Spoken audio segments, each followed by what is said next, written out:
we've got the history of comics and how that moves us forward. But as you started talking about, when we're looking at independence, we're looking at people that are starting. It's more important not to think about it as a career as far as I'm going to make millions and millions, but think of it as this is something I love. It's where I started, I know. Actually in Michigan, in Battle Creek, I remember making my way to a little itty-bitty shop called Collector's Cove, right around the corner from my house, and I sold gummy bears out of my school locker to get the money I needed together. I'm pretty sure my mom thought I was on drugs because I was selling mad amounts of candy, and I would never have any money because I gave it all to Collector's Cove. The kick is that Collector's Cove moved, and I suddenly got an influx of cash, which was cool because I couldn't find any place to spend it. Later on in life, I found out where this guy went. Discount Hobby, of all places. And going in there, it reminded me of all the things that I have always loved about comics. We actually sent a team out there to take a look at the shop and explored it, and this is what they came back with.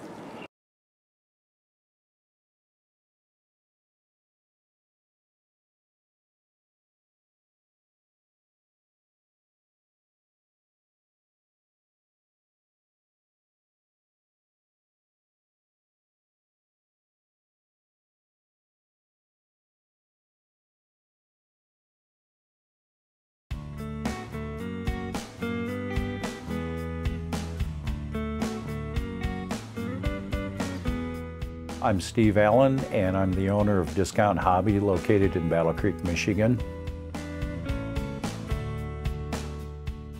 I've been actively collecting since 1966 when the Batman TV show went on the air.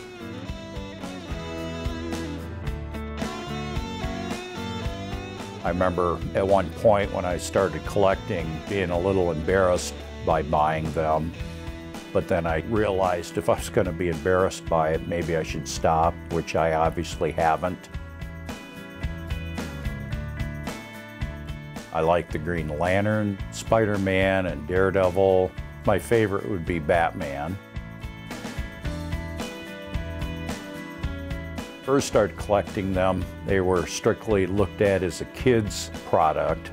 As the years have gone on, with such a wide range of people into them, the movies and all the other media that they are in, there's complete different attitude towards comics.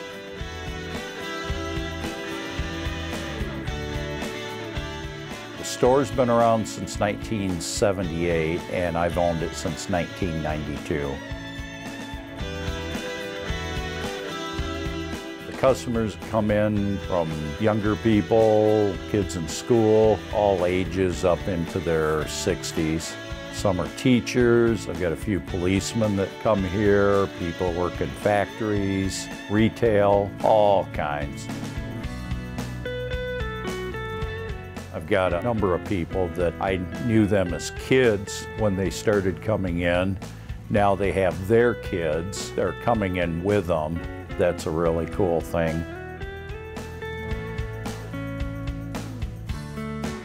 I hear stories from people that are now adults and collecting and telling me what their first comics were that they got into, which is always interesting. G.I. Joe seems to be a big one. Transformers, Spider-Man and Batman and Superman are also characters that people were buying as kids.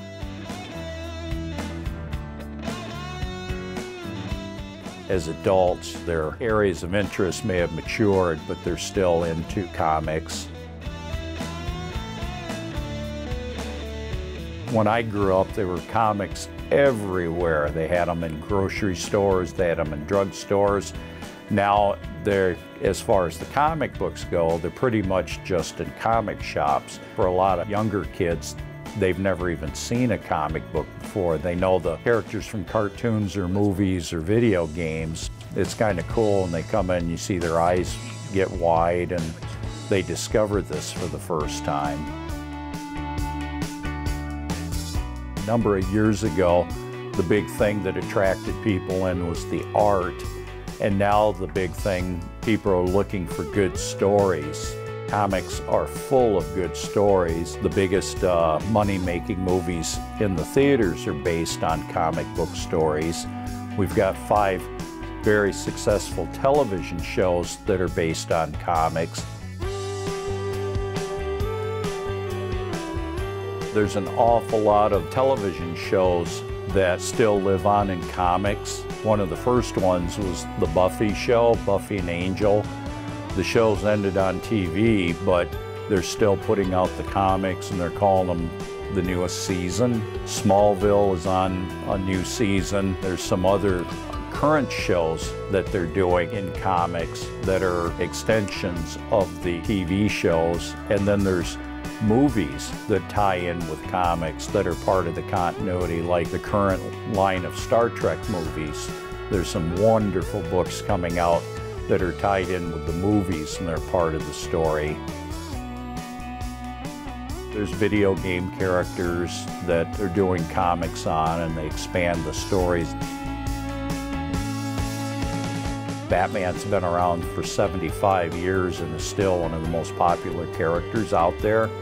And it's gone through all kinds of incarnations through the years. There's always new creators coming in with ideas of what they want to do with the characters. That happens with everybody. They recently went through a Spider-Man story where Peter Parker wasn't Spider-Man, Dr. Octopus was.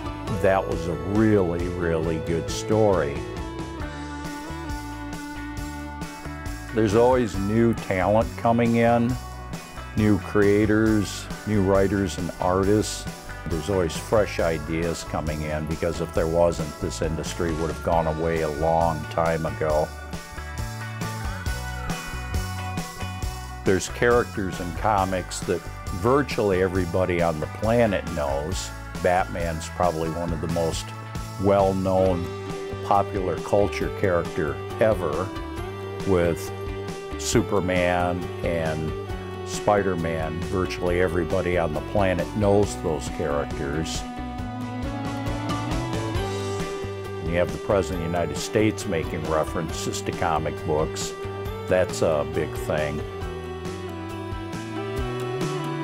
The old saying, they're not just for kids anymore, is more true today than ever. That's a big change in the perception of comics. One form or another, comics will always be around.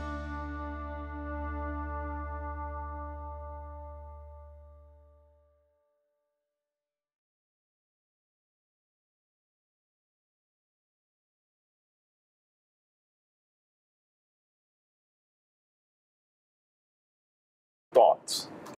If you have the passion for it, and if you're willing to make the sacrifice, and if you're willing to work many, 2 more hours by yourself, alone at a table, this can be a career. This cannot be a career if you think that you can draw something very quickly and put it out there. Again, this isn't something that comes very easily to everybody. And to learn story, to learn how to create panels, Scott McCloud, look up Scott McCloud. He wrote 2 books on how to create comics. They're pretty much the Bible on what to do for creating comic books. Don't think that you can't do it. I hesitate to never tell anyone that they can't, but know your limitations and know your strengths. If you're a crappy artist, find a good artist. If you're a great writer and you want to tell a story, find a good artist. If you're a great artist, but you can't learn punctuation to save your life, then don't write a story for baby's sake. Outstanding. So yeah, I just wanted to go back on that. One of the things that